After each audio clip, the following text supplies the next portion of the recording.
Welcome to the C-Suite Mentor, the place where you will learn the tools, strategies, and mindset to scale your business sustainably and build a lasting legacy. I'm your host, Theresa.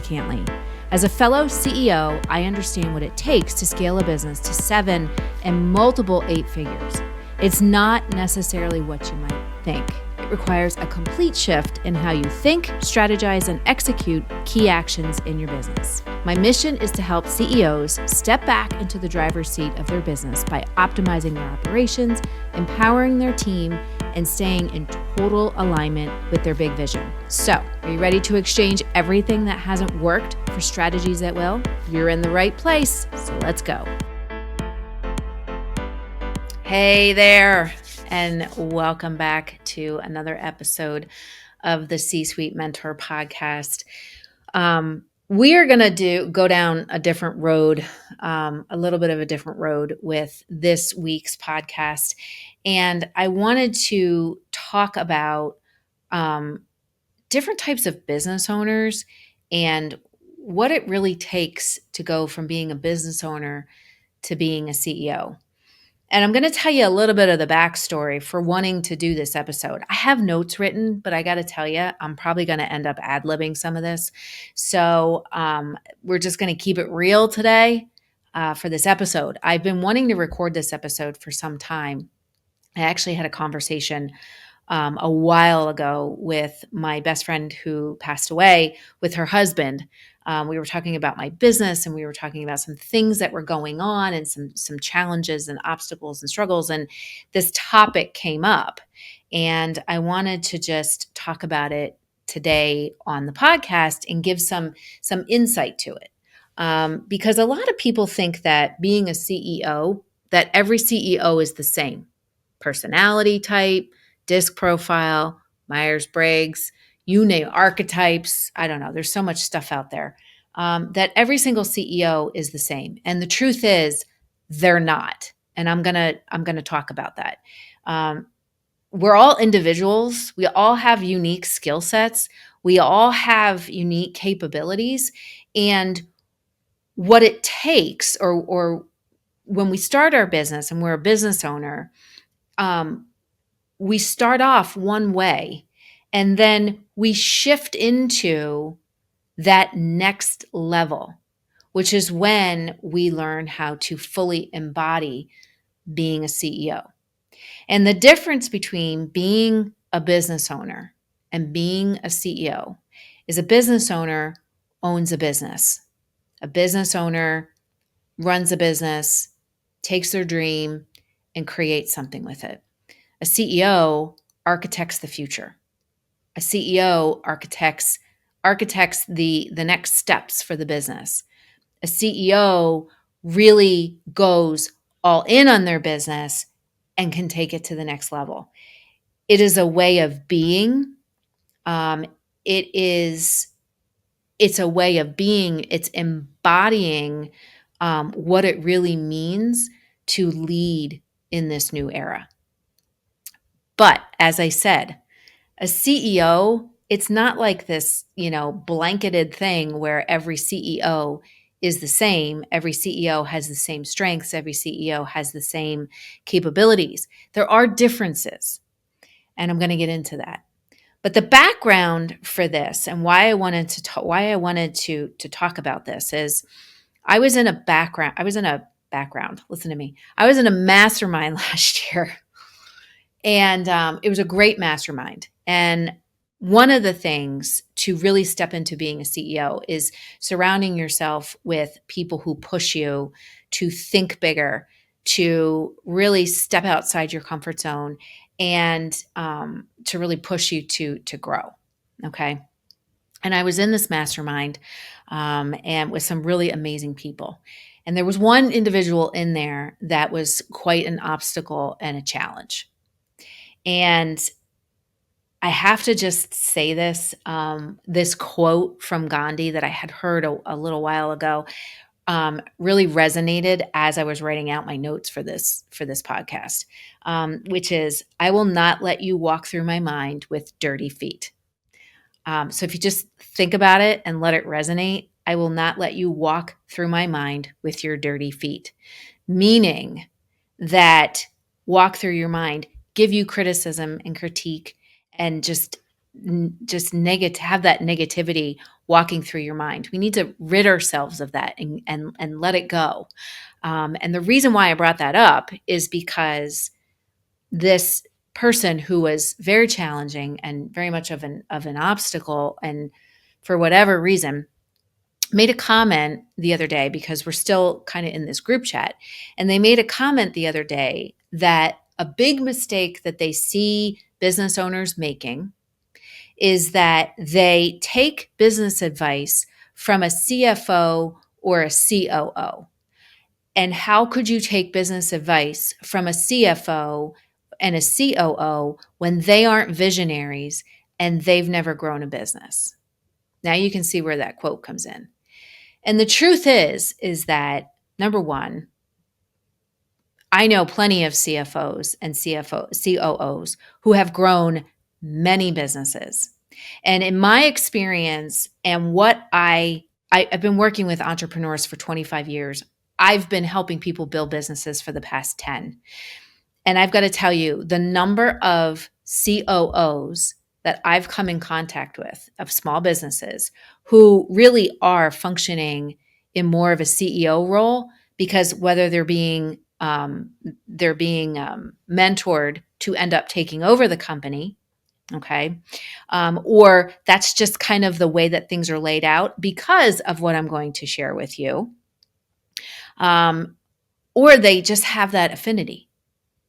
So CFOs and COOs are essential. They are not people to be, they're not less than a CEO. They're not, they shouldn't be excluded. They shouldn't be, they are just as big, they play just as big of a role in helping people to scale and grow their business as the actual visionary themselves. And you've heard me talk about this many, many times, that a COO with the vision needs to have complementary people on their team. All right. And you can't surround yourself with a bunch of visionaries and people who can't manage a project, people who can't actually do the work. Okay. So it takes different types of people that come together and that need to be aligned with one another. And this comment, when I heard it, like I said, it incited something in me. And it actually like stuck with me. And at first, when I heard it, I started to have those dirty feet running through my mind. And then I said to myself, no, that's an incorrect statement. And I don't know if a lot of people are out there that believe it, but I'm going to talk about this because I think it's important. I have been exposed to really good CEOs. I have been exposed to bad CEOs, and I've been exposed to really ugly CEOs. And I've learned a lot about different types of CEOs and their strengths and the mistakes that they make when they are building a team based on what those strengths are that they have. Okay. And here's the thing. When we first start our business and we first start building our business, we open up our doors, we open up our website, we do all the work, we wear multiple hats, we hustle, maybe we hire some team members along the way, and we're burning the candle at both ends. And then one day, we decide it's time to start architecting the future. It's time to stop operating the business and start ideating in the business. And it's time to let go of wearing those multiple hats and to surround ourselves with a leadership team, with a team that complements the strengths that we have. And as I said, that's when we step into being the CEO. But that business owner, when you first start your business, what I have found in dealing with really good, really bad, and really ugly CEOs, business owners, is that they have one of three primary strengths. There are people who can embrace all three, all right? But more often than not, the business owner that becomes a CEO has one of three strengths. The first one is they're really good at sales and marketing, and they have an affinity to sales and marketing. They typically have a very creative personality. More often than not, it's somebody who is an extrovert, although they can be introverted. They have good intuition. They have good feeling. They relate to people. So normally, those are the people that have an affinity towards sales and marketing. Then you have CEOs and business owners who have an affinity towards finance. More often than not, the people who have an affinity towards sales and marketing absolutely hate profit and loss statements. They don't want to hear about numbers. They don't want to talk about taxes. All right.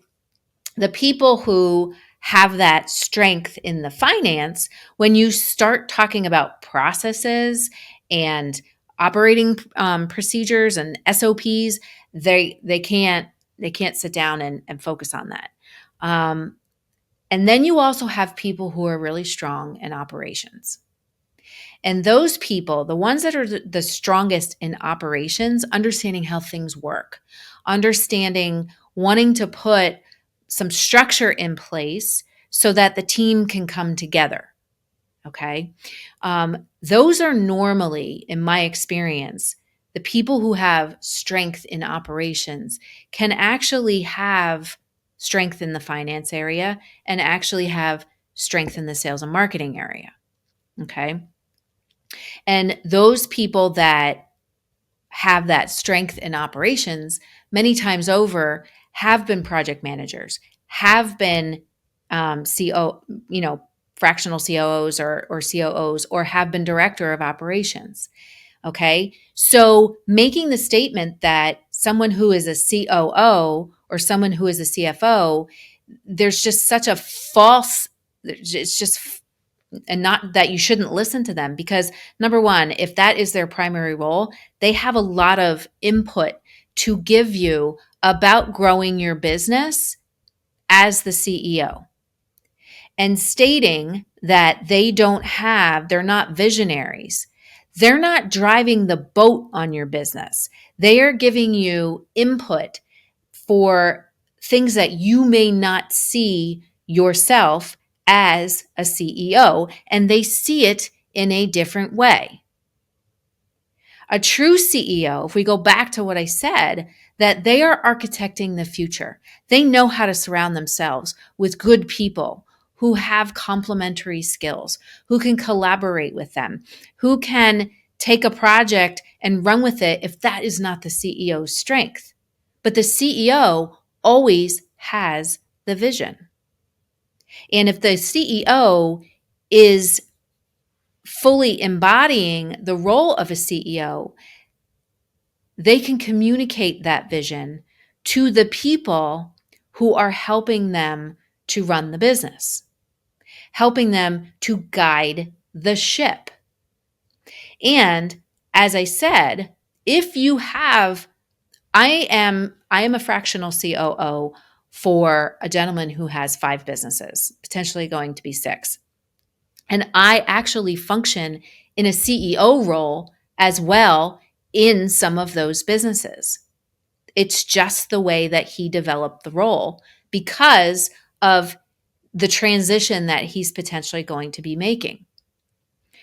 So you can have someone who is a CEO who is heavy in finance. And I've seen this. I've seen this many times over.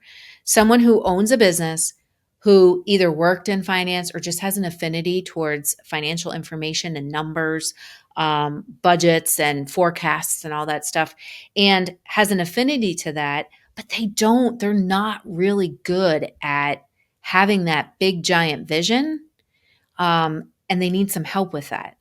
So when they go to hire their COO, their second in command, or they go to hire a leadership team, you want to make sure that you have visionaries. You want to make sure that you have people who are creative, who can take an idea that you might have and help to ideate it out. It is more important for a CEO. Yes, they need to have vision. Absolutely, because it's a GPS. But it's more important for a CEO, no matter how big your business is, to understand and have a connection to who they are, have a connection to their connection to self, know who they are, know what their strengths are, and what are the things that maybe are shortcomings of theirs that they need support from people who are going to be on their team in these roles. So if you are someone who is really good at sales and marketing, and I had a client like this a couple years ago, really amazing sales and marketing, amazing. He would promise the world to everybody. No foundation behind it. No foundation with processes and SOPs and how to do things. And what ended up happening was that CEO, super amazing visionary, super amazing. But he couldn't quite get himself out of the loop of every single decision and every single thing because he didn't have those foundational pieces in place. So he needed to hire a CEO who did have vision, who could be a visionary in the parts of the business that the business owner couldn't really understand or didn't have that strength in, such as process design, such as developing procedures, such as understanding the interconnectedness of the business. He had an understanding of it, but it wasn't his strength. So he needed to find someone. They didn't necessarily have a vision for the direction of the business. That was the business owner, the CEO, but they had vision for how the operation should run. And that is the difference. You, as a CEO, again, taking advice, business advice, it's important to have these good people in your corner, a CFO or a CPA, a COO, or someone who can be your general manager or your director of operations, your second in command, okay?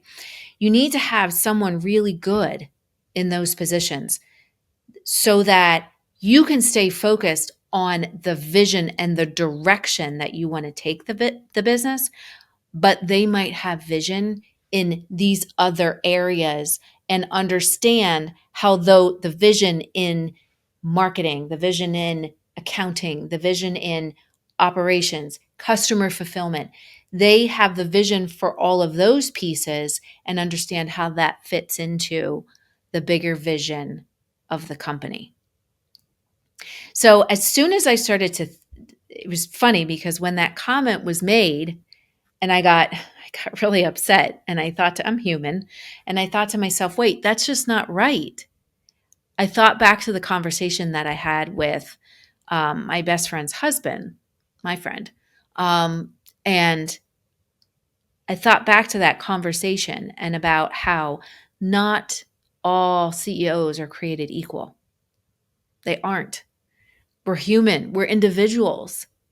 But understanding and staying connected to self, knowing where your strengths are, and understanding how you can hire for the role that you need to fulfill to complement your strengths, to complement the role that you're in as the driver of the vision and the driver of the dream.